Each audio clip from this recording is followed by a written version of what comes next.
It will shatter your reality. All right, welcome back to Radio Wasteland, and our guest tonight is Ben Radford. We had Ben on, I want to say maybe 2 years ago, covering his book Bad Clowns at the time, and today we're going to cover a few more topics from the angle of skepticism, which is the angle that Ben comes from. So why don't you explain a little bit about that? I seem to remember that you were a ghost hunter that finally just said, screw it, I'm going the other angle, but give us a little backstory for our listeners. Sure, yeah. So I actually wear many hats. I mean, obviously not at the moment, but in metaphorically. So yeah, I come from a background in a couple of things. One is journalism. So I'm a journalist. Both my grandparents were journalists. My father's a journalist. So I've always been interested in trying to find ways to explore something from like investigative journalism point of view. And sort of, that takes so much work. It's a lot easier just to throw out questions than it is. It is. Very easy when you just make stuff up. Yeah, when you just make stuff, it's that's the easy thing to do. But I mean, I've always felt like that. I mean, I love mysteries. Mysteries are cool. I spent much of my life investigating mysteries. But at the end of the day, mysteries are a dime a dozen. It takes almost nothing to create a mystery. All you need is to tell some story and to leave out important parts of the story. Right. So same thing with the UFOs or Bigfoot sightings or ghost sightings. All you need to create a mystery is something weird that somebody saw in the sky over else. And so again, mysteries are fun, interesting, and intriguing. But really, I think that the solutions and the explanations are what's valuable. Right. It's part of the scientific process. The default condition of humans is ignorance.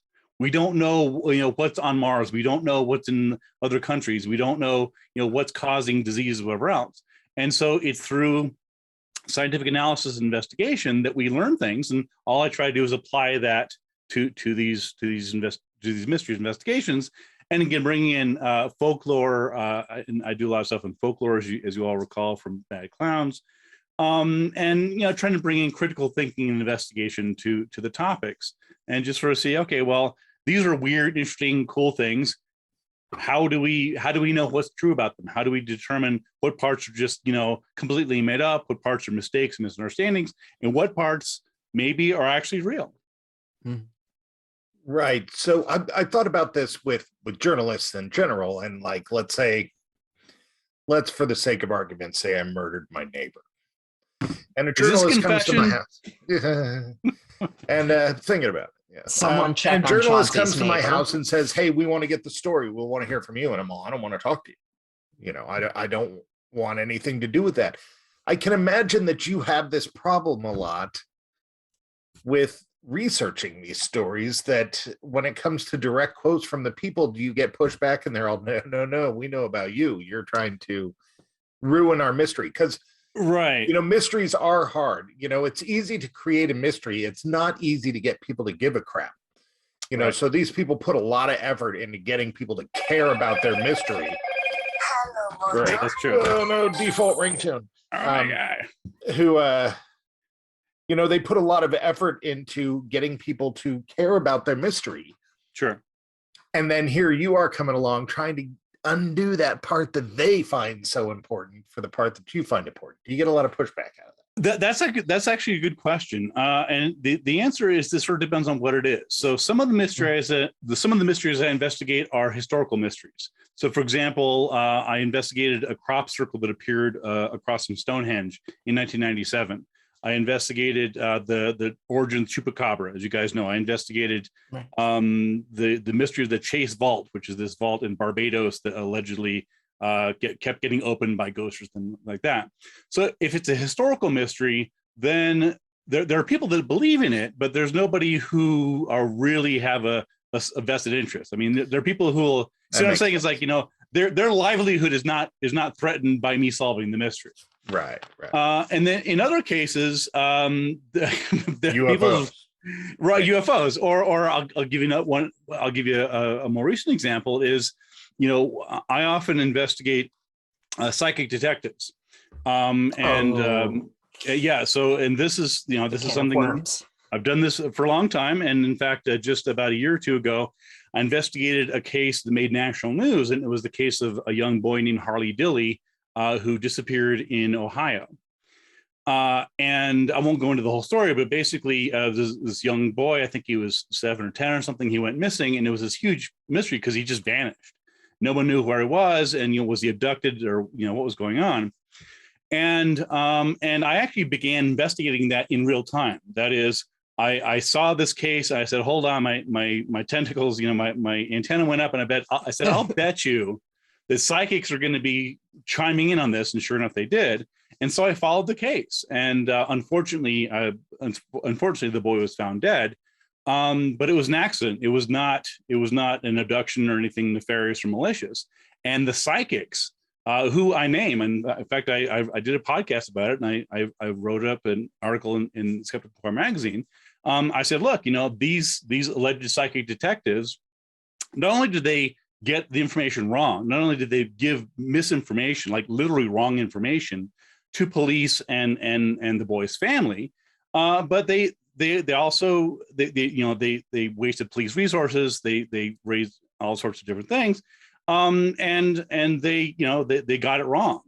And so in those cases, I mean, again, I didn't shy away from naming the psychic, because it's all public record, right? And so, so in those cases, I mean, I haven't heard back. I sometimes am careful what mail I open, because by virtue of what I do, it sometimes pisses people off. If I expose a hoax, if I say, look, this psychic detective was flat out wrong, and here's the proof, they don't like that because I'm making it public, and I'm not doing it to be mean. I'm not doing it to ruin their livelihood. I'm doing it because someone needs to investigate these things and determine whether or not this is real or not. So in those cases, I get pushback. But just to finish answering your question, so other cases, for example, ghost cases or Bigfoot sightings or animal sightings or mysterious creature sightings, oftentimes the approach that I take is asking the eyewitnesses or the experiencers to help me investigate. So I don't go in and say, well, I know everything. I've written all these books, blah, blah, blah. I know that I have these degrees. Listen to me. I'm the expert. I say, look, I've been investigating this. I've been doing these investigations for 20 years now. I've done a lot of research. I don't know what's going on. I wasn't there. You say you saw a ghost. You say you saw a Bigfoot. You say whatever else. I'm not saying you're lying. I don't know. You might be true. You might be, what you're saying might be true. Help me understand the circumstances behind this. And when I frame it that way, when I say, look, I'm not here to debunk you. I'm not trying to make fun of you. I sincerely don't know what you experienced. I don't think it's a ghost. I don't think it's a Bigfoot. I don't think it's XYZ. It might be. Help me understand this. And so when I come into it with an open mind, that tends to get people being more sympathetic and saying, okay, well, he's sincere. I mean, he's here spending his time, energy, help, so in those cases I get buy-in from them, and that helps, because then oftentimes that helps them accept the results of my investigation, because if they see that I'm listening to them, I'm looking at their evidence, I'm not ignoring them, not making fun of them, I'm there trying to figure out what's going on, they, okay, well, all right, it probably wasn't a ghost, but at least he looked into it. So you do feel that a lot of those people genuinely believe what they're coming to you with, and would be happy maybe that it was disproven, because it's scary. Yeah. I mean, and again, it depends on what it is. So, in some cases, people have, for example, if I'm talking to a ghost hunter or a psychic medium, they have a vested interest in believing that ghosts are real and that they're actually helping these spirits move to the other side and so on, because that's part of their identity. They're like, what do? I help, dead souls transition. And you talk to them, and they're sincere people. And I know many of them personally, and they recognize that I don't share their beliefs in these things. But for the most part, they're sincere, they're honest, they're not hoaxing, they're not liars. They're simply they're simply approaching this from what I would argue is a less than critical thinking point of view. But in some cases, like for example, I did a book chapter on a woman that contacted me saying that she was cursed, and she was genuinely frightened. I mean, and so she asked me, I think I'm cursed. Can you help me? And it was difficult, right? Because I mean, I have a degree in psychology, but I'm not a psychologist. I'm not really qualified to do this. I don't want to just say, go away or you're wrong, whatever else. And so I worked with her and I tried to sort of take her through the process of helping her investigate whether or not she's truly cursed. And in the end, she said I helped her, which is gratifying to me because I managed to bring critical thinking and skepticism and psychology to it and actually help somebody instead of just sort of being, these things aren't real, go away. It's like, okay, well, you help people through it. Yeah. Kara, I think I cut you off a minute ago. Oh, well, I was just going to say that kind of jives with, what we've seen on this podcast. I feel like when we have experiencers on, they're generally, pretty reasonable people. They just want to tell their story. And, when they're not, it's kind of a red flag. It's like, Exactly. So, but that's not the norm. So. I had so when you've gone after probably too aggressive of a term, when you've investigated these psychic detectives, mm-hmm. have they ever come after you for liability or slander or something? Another good question. The answer is no. Partly there are a couple reasons. In one case, Sylvia Brown's dead, so I'm no longer on her shit list. Although I was for a while. I know that because I was among a team that actually protested her appearances. She was, as you may know, a convicted felon, and I pointed this out to her audience members. She did not appreciate this. And so I and other skeptics in places, including Albuquerque, New Mexico, where I live, Las Vegas, and elsewhere, we would carry around a banner saying, convicted felon Sylvia Brown this way. And she sent out her minions, and she had people. It was like this almost like Scientology level. Yes, exactly. It was like this level of harassment, like, you're being recorded. I'm like, go for it. I'm in a public area. Right. Yeah. I'm standing here holding a sign for the world to see. Right. More exposure is not really going to undo that. Right. Exactly. So it's, I don't want, again, my goal isn't to hurt people. I don't want to put people out of business, even unless they're harming people. In some cases they are. I mean, there are psychic. Yeah. I mean, there is harm in these things, and psychic detectives are one example where there's actual demonstrable harm. That's the other side of my liability question. Right. And you may not know the answer, but when they come out and waste police money and get it wrong, like you were saying with the young boy, is there any liability that can be put towards them? Typically, no. And the reason is that, number one, typically police don't prosecute. They very, very, very rarely prosecute psychics who give misinformation. And there's a couple reasons for that. One is that it's not worth their while. I mean, and it's not a police department and a police legal. They don't have time or interest in prosecuting everybody who gives them misinformation. And keep in mind that most psychics are sincere people. There are cons and frauds, but most psychics who give information really believe it. So so you can't prove in court that they intentionally lied. You can't prove malice. All you can prove is that they, like countless other people who chime in on missing persons cases, gave bad information. But giving bad information isn't a crime. So it has to be, you have to prove intent. And so this is why, with very rare cases, police don't prosecute people who give misinformation, even if they're psychics. It's not worth their while. They just know not to listen to them in the future. Andrea pointed out a couple of chapters of your book that she wanted hit, and as I was going through the chapters, I thought these are as good as any because there are some great, totally interesting chapters here in your new book. So the book itself is called Big If True, Big-If True, Adventures in Oddity. So it's a lot of collections of these, but Truthers, is America a sheeple factory? This hits just about everybody. Everybody is curious about this on both sides. My wife is very irritated at the use of the word sheeple because not by you, just in general. Every time she's oh God, there's that again. But I know why you hit this topic, but so I guess tell me, are we a sheeple factory? So, we are. here's the thing, right? And this is one of the reasons that it's basically, the book is basically a collection of 70 of my columns that I've done for Skeptical Inquirer magazine over the years. I think I've been doing it, God, I don't know, 15, 18 years now. So I have a bunch of them. So I was trying to collect a good representative sampling of some of the investigations I do. And they're not, some of them are in depth, but most of them aren't. They're just sort of, I can only, the columns in the magazine can't be more than a couple pages long. So even though I do in-depth investigations, exactly, right. So I mean, I did an entire book on bad clowns or chupacabras, right? So I'm happy to do in-depth stuff, but for the purposes of the magazine, I have to keep it sort of very focused, and so that's really what I did.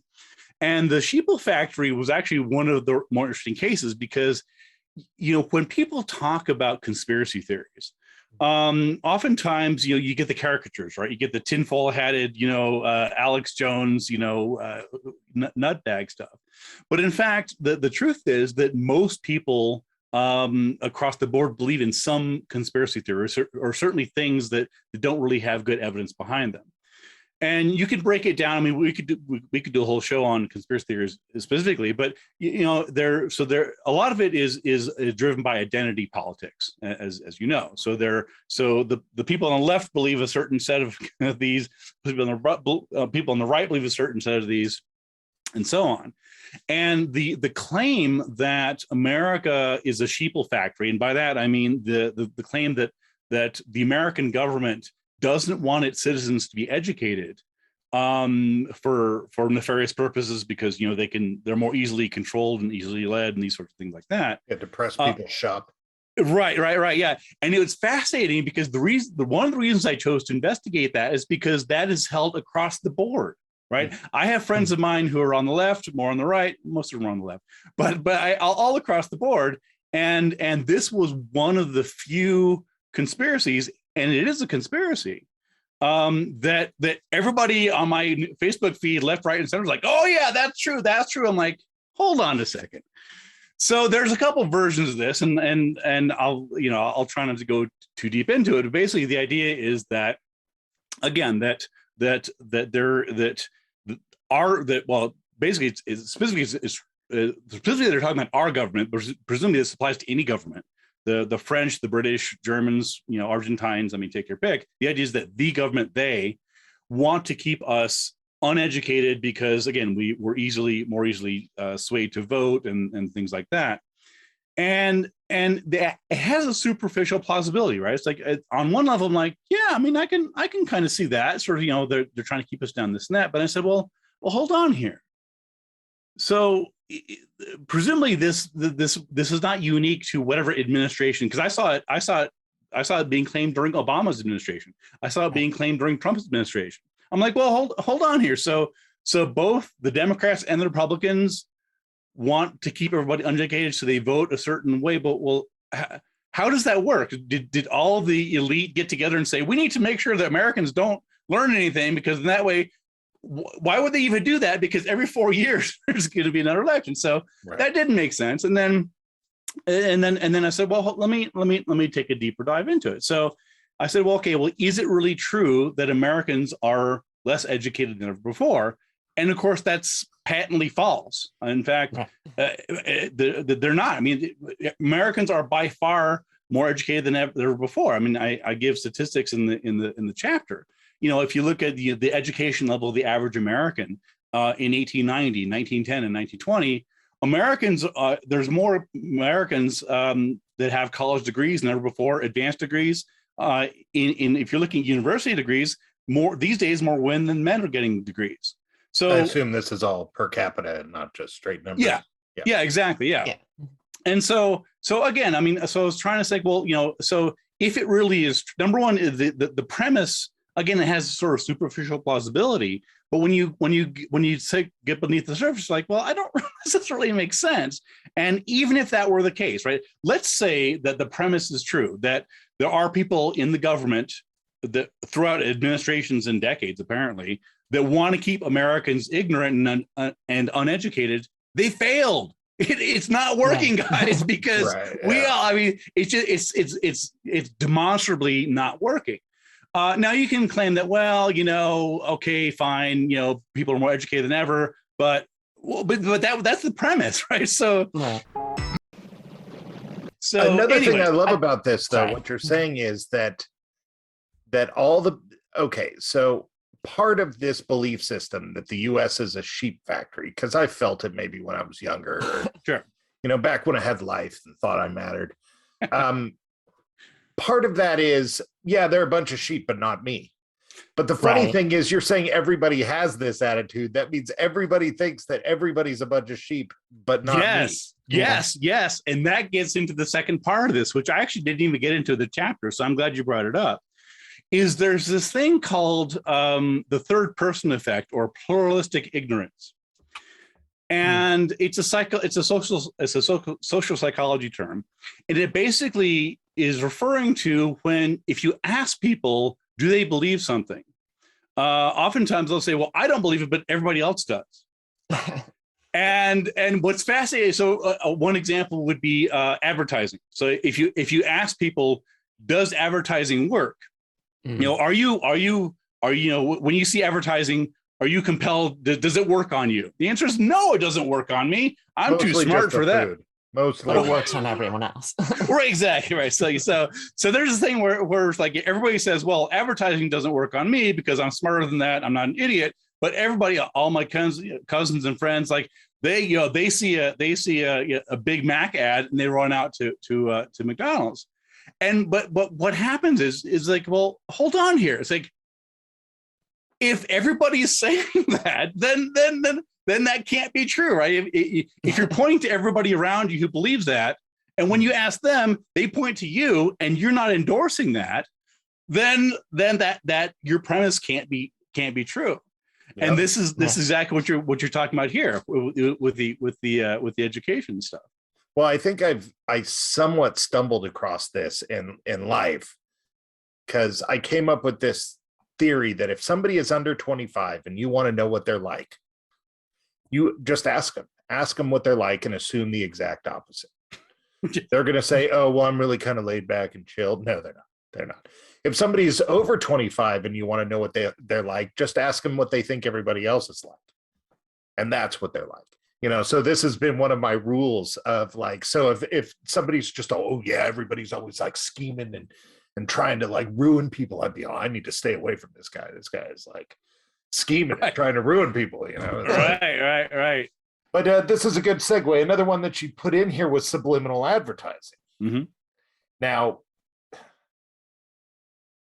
I mean, I love the idea. I'm a horror movie fan. You know, there's cool little subliminals in The Exorcist and lots of stuff that I like. You know, they got that monster flash face, and then they got screaming pigs in the background. Does this stuff work? No. The short answer is no. There we go. Yeah, I mean, the short answer is no. The longer answer is not really, but here's why people think that it does.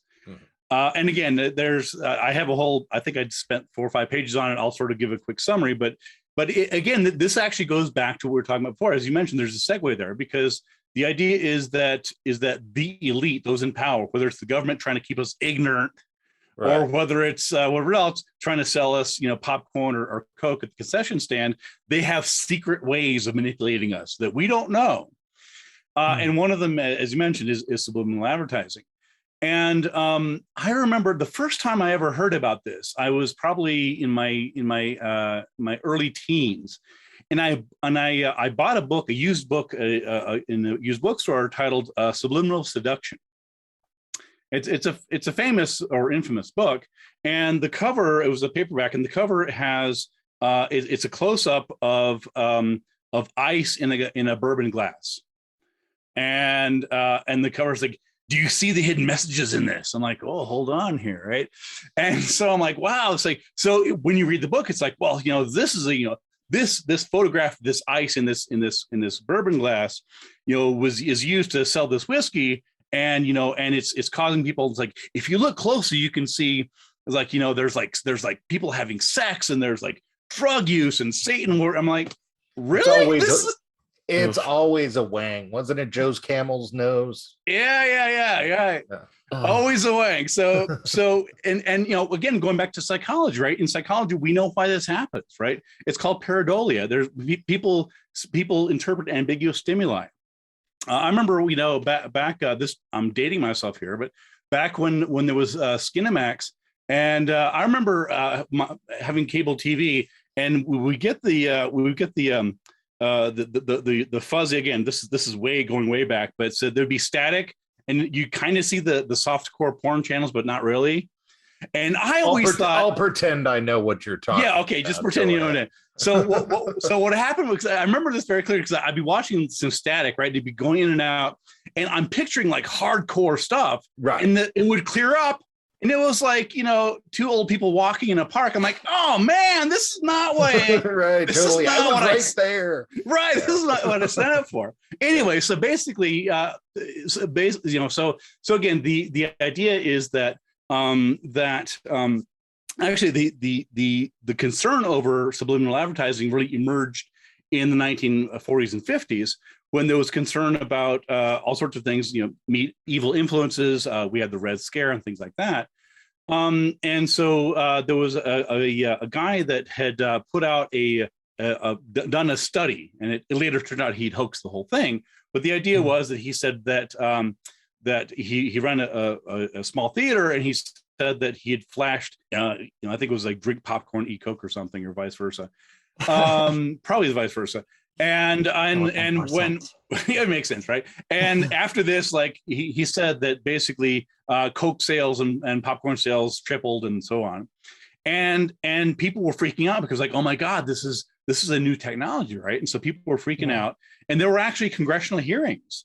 The government was looking into this. Is this really true? And he later had to admit that, well, he made it up. There was no study. It was the whole thing was basically manufactured, because he was promoting himself as the ad guy that can do this. Right. So he creates this hoax and tells everybody, oh, I did this study, and if you hire me, I can triple the number of Chevys you sell by using subliminal advertising. And they didn't know any better in the 50s. Like, oh my God. It later turned out that there was nothing to it. But meanwhile, that idea got lodged into the public consciousness. So 70 years later. Yeah, 70 years later, exactly. And so I mean, the fact is that you can, as Chauncey was saying, you can flash images. It's not difficult to show somebody subliminal images. That's easy to do. That's not hard at all. You should just alter the frame rate and put it in there, and there it is. That's not the same as getting somebody to do something, such as buy a Coke, or or do something, or advertising, or go out and get laid, or whatever it is. So the idea that there's these hidden messages in otherwise innocuous stimuli, such as an ad, or whatever else, that gets lodged in people's consciousness, and because they're like, oh yeah, if I have a sudden urge, if I'm suddenly hungry, is it because I saw a subliminal ad? Well, no, you haven't eaten since 3. So right, yeah. Or you're like me. I mean, I'm like the Hulk of eating. When he's just, all my secret is I'm always angry. I'm like, I'm always hungry. There is no trick there, Is a victim. I woke up with a headache. He has been exposed to Videodrome. My new favorite one that I hear in people is that the vaccine is sterilizing people. And the reason why I think it's so funny is because if there was going to be a conspiracy, these people must not know the way economy works, that the younger generation pays for the older generation. If there really was a conspiracy, the conspiracy would be to kill off all the old and weak with COVID. That would be the conspiracy if there was one. It wouldn't be to sterilize the young so that they don't make more babies to pay the bills. See, you're already putting more thought into this than they do. I mean, Yeah. See, and every time I hear it, I'm just like, what are you? That's insane. Sorry, go ahead, Karen. Well, I'm really curious about this, and I feel like on the show we've run into this a few times, this specific vein of conspiracy theory that involves there being hidden messages everywhere. You see that mostly like in Illuminati conspiracies. And, Sure. you know, we ask, like, what is the purpose of the elites, like, putting like triangles and everything? And it's like, oh, it's just sort of they're just sort of gloating about how they control all of us. Right. And it's like, okay, whatever. But Right. They're marketing National Treasure 3, obviously. The thing is, like, it's easy to say, okay, that's really dumb, but it's like, that's also a symptom of a lot of like schizophrenia, schizoaffective disorders, that kind of thing. I was wondering if you had insight into, are these conspiracies that, like, the images are everywhere, hidden images are everywhere? Is that Sure. something most people buy into, or is that a sort of strain that is designed to victimize the naturally paranoid? That's not a good question. I mean, there are a couple aspects to it. First of all, of course, believing conspiracies, as I mentioned, isn't necessarily pathological. I mean, we all probably believe in some form of that. Usually, a lot mild. of them are more like that's just their belief system. Exactly, right? exactly. So, but you know, one of the keys here is that people are seeing something that everybody can agree on, and the what they're seeing. The objective thing they're seeing, everybody can say, yes, that's real, that's happening. It's the interpretation that's being twisted. So, for example, contrails, chemtrails, right? Yeah, so people, perfect. literally everybody who's been outside can see the contrails in the sky left by jet planes. They're all over the place. Virtually a day go by when you can't see it. And yet, many conspiracy theorists and others believe that those are not contrails, but chemtrails, that they are being put out there in our skies for who knows what purpose, doing who knows what. And when you ask them, it's like, well, what's it doing? Well, we don't know because it's secret. Well, okay, well, so all right, so when you pin them down, say, okay, well, let's just say you're right. Let's just say that that's not actually an ordinary plain contrail. It's actually a chemtrail. What are you claiming happens, right? Show me an experiment, right? Show me a control group, right? What is happening to the populations under one set of areas that have contrails and another one doesn't? I mean, show me what is this doing? Well, we don't know. So they quickly falls apart, right? But so. The point here is that it's a difference in interpretation. So, for example, the Beyonce at the Super Bowl, she flashed a diamond sign. That's exactly the example that got brought up, and that was the example that made me think, oh, you might just not be well. Right, exactly. Like it was generally a worrying thing to hear. Right. Or so again, everybody can see that she did that. We can show photos of that. But the question is, what is that supposed to mean? What was the significance of that? Or again, it's part of this. I mean, going back to the photograph on subliminal persuasion of the glass with the ice in it, that if you really look closely, you can see people having sex in there. Or for example, another example would be Halloween costumes. Right. So every Halloween we have Halloween costumes, and little Jenny goes out as a witch, and little Bobby does this. And every Halloween there are some people, often fundamentalist Christian parents, who are concerned about this. And the reason, and they're very explicit about this, is that they believe that they say, okay, well, yes, by itself, the fact that someone's dressing up as Iron Man or a witch, whatever else, is not a problem. But if you really understand what's going on, this is a step towards the occult, right? And it's this, the Ouija board, right? Is it an ordinary fun game you can buy at Target, or is it a portal to hell? Well, it depends on on what you want it to be. So it's all this these ambiguous symbols that have this latent conspiracy to it. Or for example, the Denver airport, right? There's all sorts of there's a mural that supposedly lays out all the Illuminati's plans for world domination in a mural, right? So one person goes by and says, "Oh, that's a nice mural." The other person says, "Well, yeah, but if you really look at it," so there's YouTube videos, going into hours of detail about what this means, what that means. It's just going down the rabbit hole. Right. Yeah, but I mean, if it was in Kansas, it'd be a joke. But I mean, this is in the Denver airport, so it must be important. Well, It's like, who cares about the Denver airport? It's weird. Really, really, really weird. And I can tell you, if stepping towards the occult was enough, the occult is a lot more discerning, because I've been trying to step towards the occult since I was like 4, because I've always been interested in this stuff, and they either don't exist or they're just not interested in having me as a friend, so Like, stepping towards it is just not enough. You're blacklisted, man. They're like, he's too smart for us. I've been hallucinating for a while, ever since... What? Since I first saw Videodrome. Do Einstein's laws endorse ghosts? Now, I saw these articles really kind of come up here recently. Kara obviously read them. I did not actually read any of them. Kara's the literate one. Is that what you're saying? Yes. Yes, it is. The whole quantum mysticism stuff. Oh my God. But I want to hear what you think.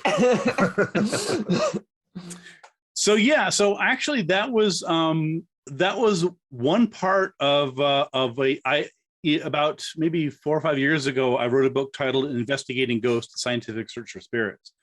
And it's basically a collection of all my ghost related investigations and articles and everything sort of compiled into one with additional stuff and in-depth investigations and case studies and whatever else. And when that book came out, I would kick myself because I didn't include, for some reason, I blanked it, or I don't know, computer demons or whatever else. It wasn't there. I thought it was there. It wasn't there. Yeah, Gremlins and Illuminati. Right. And so for some reason, I'm like, I have to make sure it's in my next book. So basically, so when you talk to ghost hunters and ghost believers, not necessarily the ordinary experiencers who just have experiences in their daily lives, and they believe in ghosts and they experience ghosts, so they believe, but they're not necessarily ghost investigators. They're not trying to understand they're just like, hey, yeah, all right. So when you talk to people who think about investigating and theories about ghosts, oftentimes, of course, you come up with they quickly come up with some contradictions and some problems they need to get over. One of them is, of course, that there's no single explanation of what ghosts are. I mean, I can give you 3 or 4 different claims by published authors on TV and elsewhere who say, I know what ghosts are, and ghosts are X, Y, and Z. Some people believe that they are spirits of the dead. Of course, that's a common folkloric theme. Other people believe that they're actually mental processes that are projected into the outside world.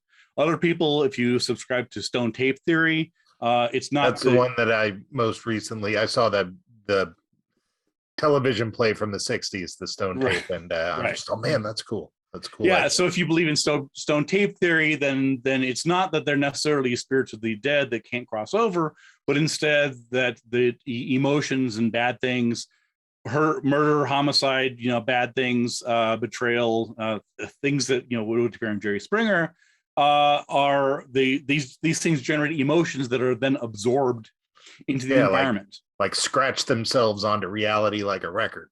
Yeah. Right, exactly. Yeah, so the idea is that the emotions and anger and passion and whatever are absorbed into mansions and cemeteries and so on. And this is one reason why Gettysburg is supposed to be especially haunted, because, of course, famous battlefields, lots of people died there. We know that for a fact. Right. And the idea is that all the death is creating these things. Again, not necessarily the spirits. Long, boring speech. Exactly. Right. Exactly. So anyway, where I'm going with this is that even though there are all these often contradictory definitions of what ghosts are, one of the recurring themes is this notion that there's some sort of energy that's left over from when our bodies go when we die, and that energy is released into the world as spirits or ectoplasm, I guess, in the 1890s. And oftentimes you will see people quoting Einstein, say, well, Einstein proved this, don't you know physics? Right? It's like matter can't be destroyed. It just changes its form. Right. I love don't you know physics, because my answer is all just like you. No, I don't. You know, Now that's that you a mention serious it, degree that I do not have. exactly, and yeah, exactly. Like you, no, but in fact, I mean, and again, it makes a certain, you know, like we're talking about before, the sheeple factory. It makes a kind of populist sense, like, okay, well, you Right. know, yeah, I can see people want, you know, keep people dumb and they're just that, and it kind of makes sense that if you don't really understand what Einstein was saying, and it's not complicated, but if all you know is that, you know, matter can't be destroyed, it just changes form, which is technically true, then you can say, okay, well, yeah, I guess so. I mean, yeah, so you know, you die, and then what happens to you after you die?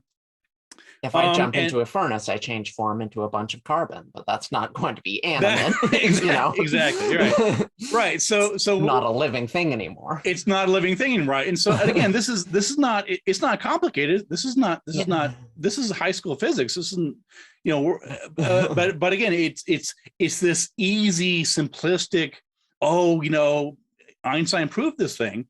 And again, I quote in my chapter, I mean, I quote, you know, prominent ghost hunters, investigators who make this basic mistake, and frankly, it's embarrassing.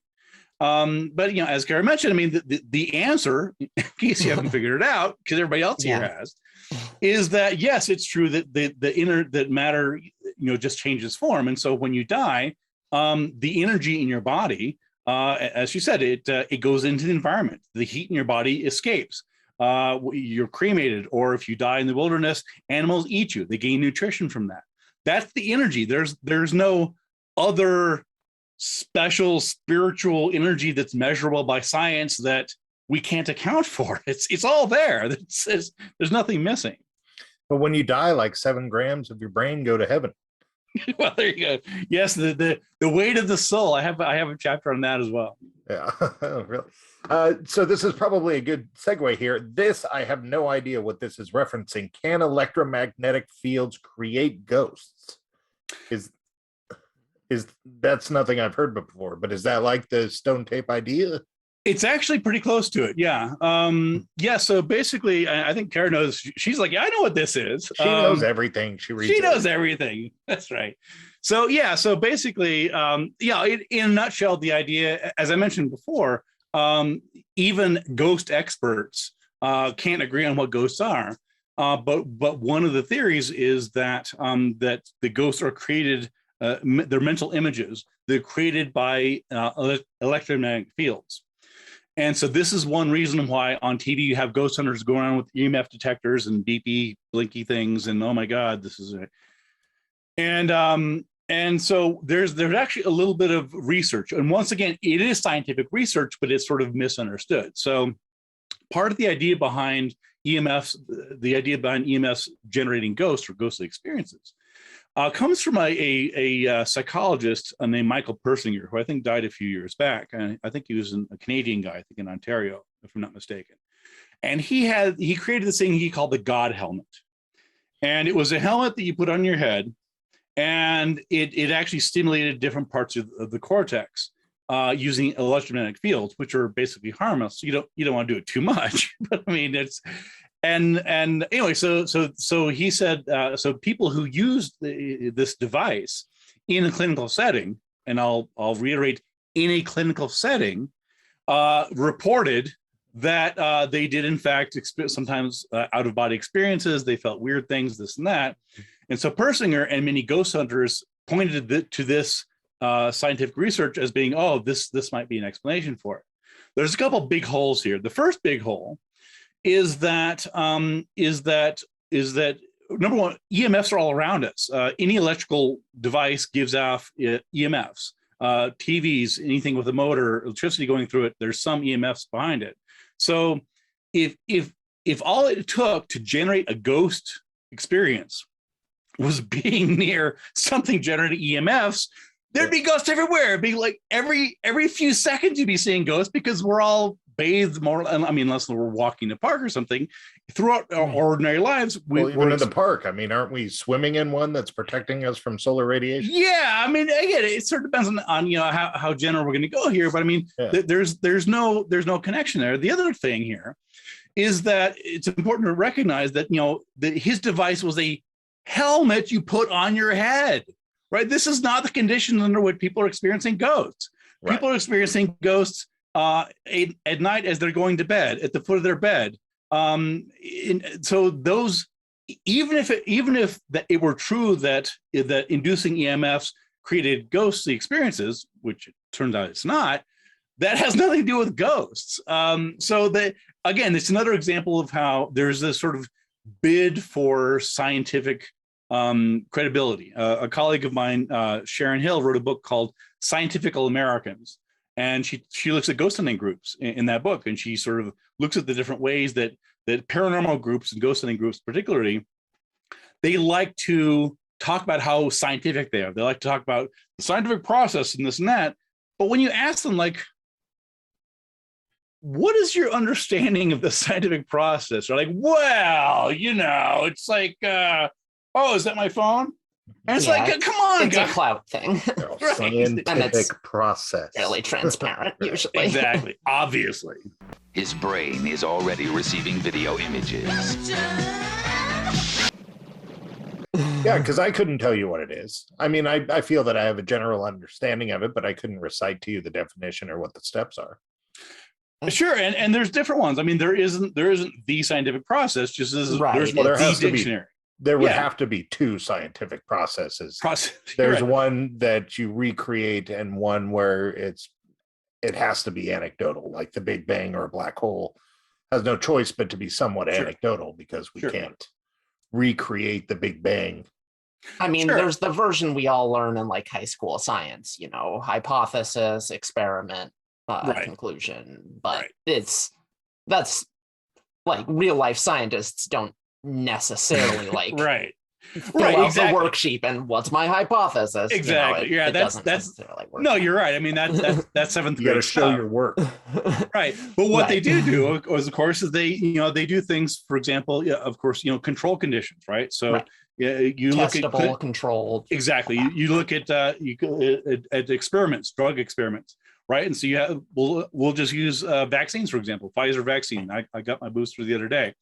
What they do is they have the vaccine and they randomly assign people to either a placebo or an actual vaccination. They track who's who, and they wait and see who do the people who got the vaccination have higher or lower levels or the same levels of infection of COVID or flu or whatever else. I mean, again, this is not, you have a control group. Ideally, there's blinding, sometimes double blinding. It's not perfect. I mean, experiments are very difficult to do completely perfectly, and there's always caveats in this and that. But at the end of the day, most of what we know about the world is premised and proven out by scientific results. Yeah.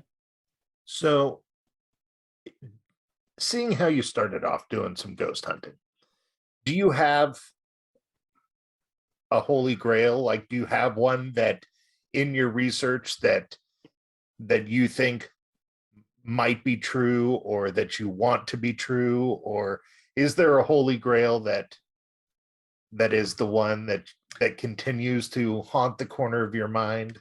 In ghost hunting specifically? No, or anything. in conspiracy, Anything paranormal. particularly, preferably paranormal, though. Preferably paranormal. I mean, it'd be easy we know that the government has done shady some things, conspiracies did happen. like send black Exactly. people to Yeah. Vietnam and stuff like that. So we know some Sure. of those are real. But Sure. but is there a paranormal one that's ticking in there? I know you're going to say no. Don't disappoint me, Ben. I'm trying to think. I mean, honestly,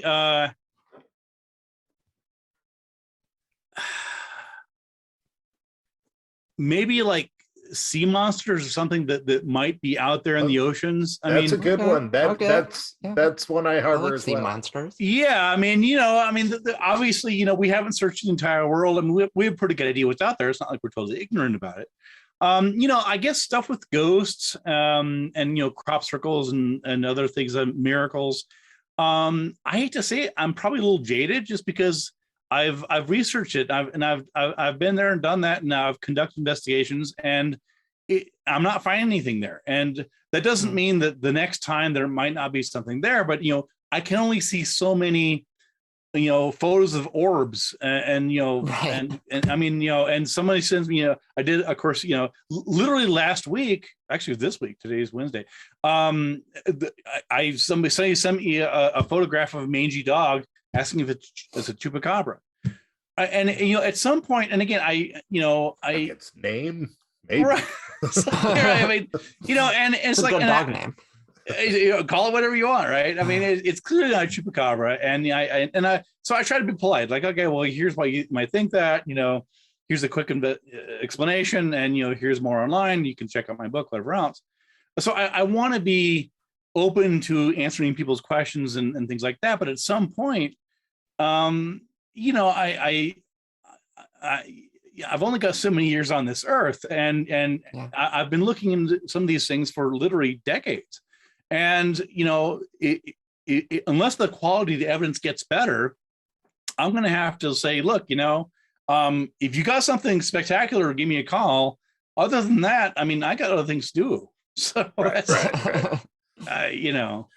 One my favorite one that I want them to find something about is that book, Forbidden Archaeology, and that humans have been human, or at least hominids of some point, for hundreds of thousands of years.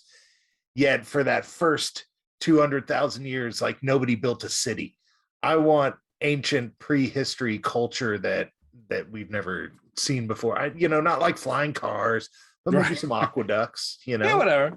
100,000-year-old aqueducts. You That's could what go I for an want. aqueduct. Yeah. Okay. Yeah. But well, I don't know. I think the biggest problem with all of this is that, and I don't think everybody needs to be like me, so I try to be patient, but they're taking all of the fun out of imagination. They're chasing so much imagination as though that it's real, like it has to be real, that sometimes it's just fun to come up with some weird crap and enjoy thinking about it, and they seem to be taking that away. Yeah, I mean,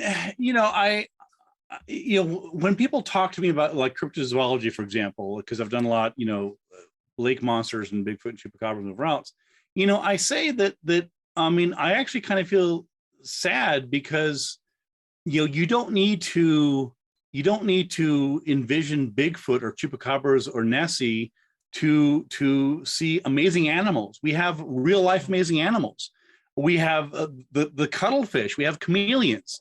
We have bats. Bats find their food through sound. How cool is that? This is like, It's true. You don't need to, like, oh, what if Bigfoot this or dragons? Like, look at the animals that we know exist, and look how damn cool they are, and appreciate that, and dig into the zoology, and and squid and just all sorts of amazing animals out there that it's like, I was like, do you not? I don't know. I think that massive doses of videodrome signal will ultimately produce and control hallucination. At the same time, if someone has like a really weird experience they can't explain, I totally understand them like wanting answers. It's just, you need to take a skeptical view towards like your own perceptions sometimes. Yeah, exactly. Not everyone wants to do.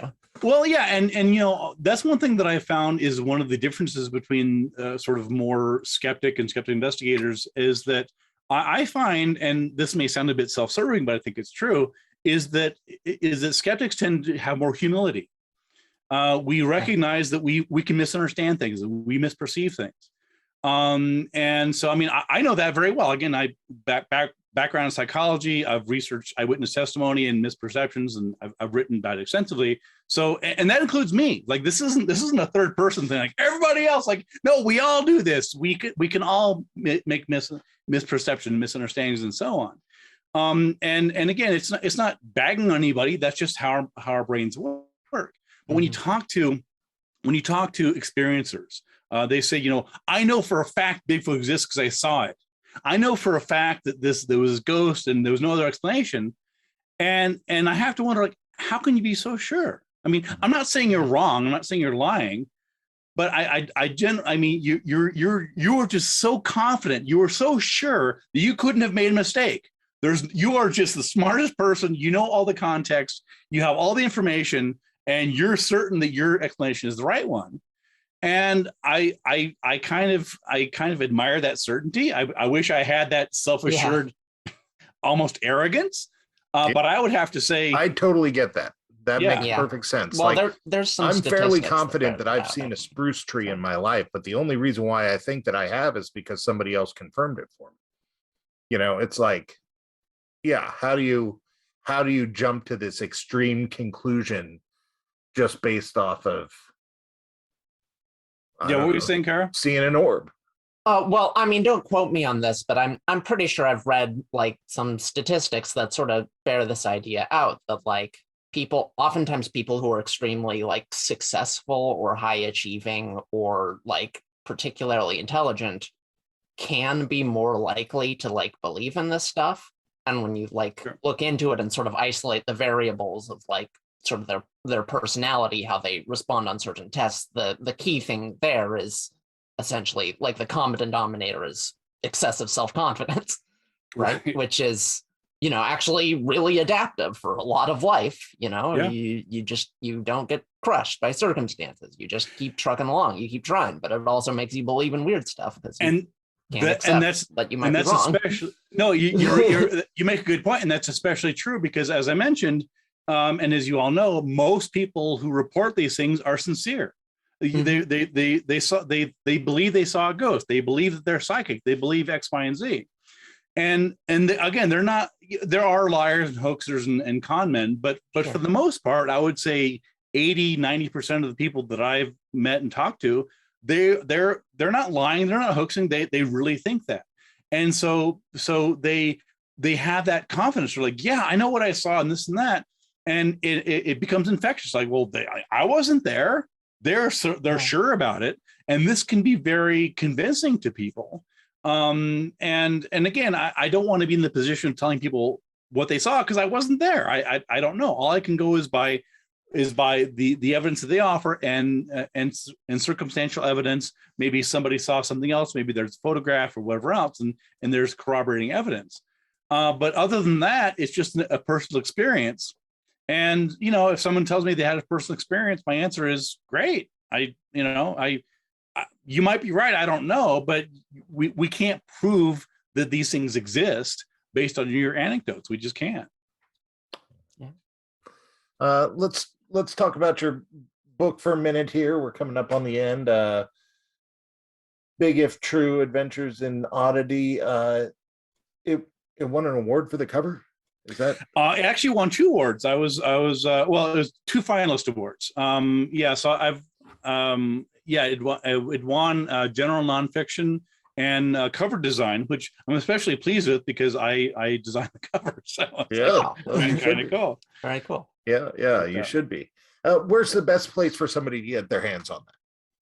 So, you know, I always try to encourage people to go to the local independent bookstore. I know that, you know, that's not always possible and viable, especially during COVID. But you can find Big If True. It's available on Amazon. It's, I think, an ebook, paperback. I kind of like the paperback, but I like to write notes in the margins, even in my own books, like typo or things like that. But yeah, that's where they can find. Yeah. And then the website and magazine. Yes. So people can find me at benjaminradford.com, which is easy to remember because it's my name plus the .com, of course. I have a podcast called Squaring the Strange. Comes out every 2 weeks. We're now in our 5th year, I'm pleased to say. We've got Skeptical Inquirer magazine, of which I am not only a columnist, but the deputy editor for going on forever. I'm on social media. Haven't figured out Instagram, but you can find me on Twitter and Facebook if you really work at it. Instagram's basically just Twitter with a different audience. Like TikTok. Right. It's Twitter with pictures. Come on. Right. TikTok though. That's what I like. It's like trying to get on TikTok, you know. TikTok. Are you 16? Yeah, totally. The cops would show up at my door and be like, "What exactly are you doing?" Yeah. All right, Ben. Well, this is a lot of fun. I can tell that we could just hit topic after topic. And frankly, I would like to do that again. So hopefully you had some Get fun. me back on. Let's do this. This is great talking to you too. All right. And then I'd also like to remind our audience that we had been on before for a show called Bad Clowns, and that was a lot of fun too. So great having you on. Thanks for having me on. It's fun talking to you guys. I get interviewed by a lot of people, and it's nice to have knowledgeable questions, which is kind of refreshing. So thank you both. Well, I appreciate that. And if you need a reminder, check them out at benradford.com, and I'm sure you can find links to everything that you need there. And you've been listening to Radio Wasteland. All right. Did I get your website wrong? No, it's Benjamin Radford. I don't worry about it. They'll figure it out. There's only one of me. Actually, there's a winemaker in Australia who probably is wondering why he's getting all this weird random shit from this Ben Radford guy. Well, I will fix it. Don't worry. I do some editing after the fact. Ooh, cool. Yeah. All right. Well, thank you very much. And this was great. When you were saying government conspiracies and we could do a whole show about that, I was thinking that's the show we probably need to do. So sure. So maybe we'll put that in on the back burner and try to set something up. We'll cycle back. Awesome. All right. Thanks. Take care, guys. All right. Bye. I'm sure you'll agree that the new Westinghouse laundromat with the revolving agitator will wash and rinse your clothes much better than old-fashioned center post agitator washers. And for the best in laundry equipment or any appliance, remember, you can be sure if it's Westinghouse.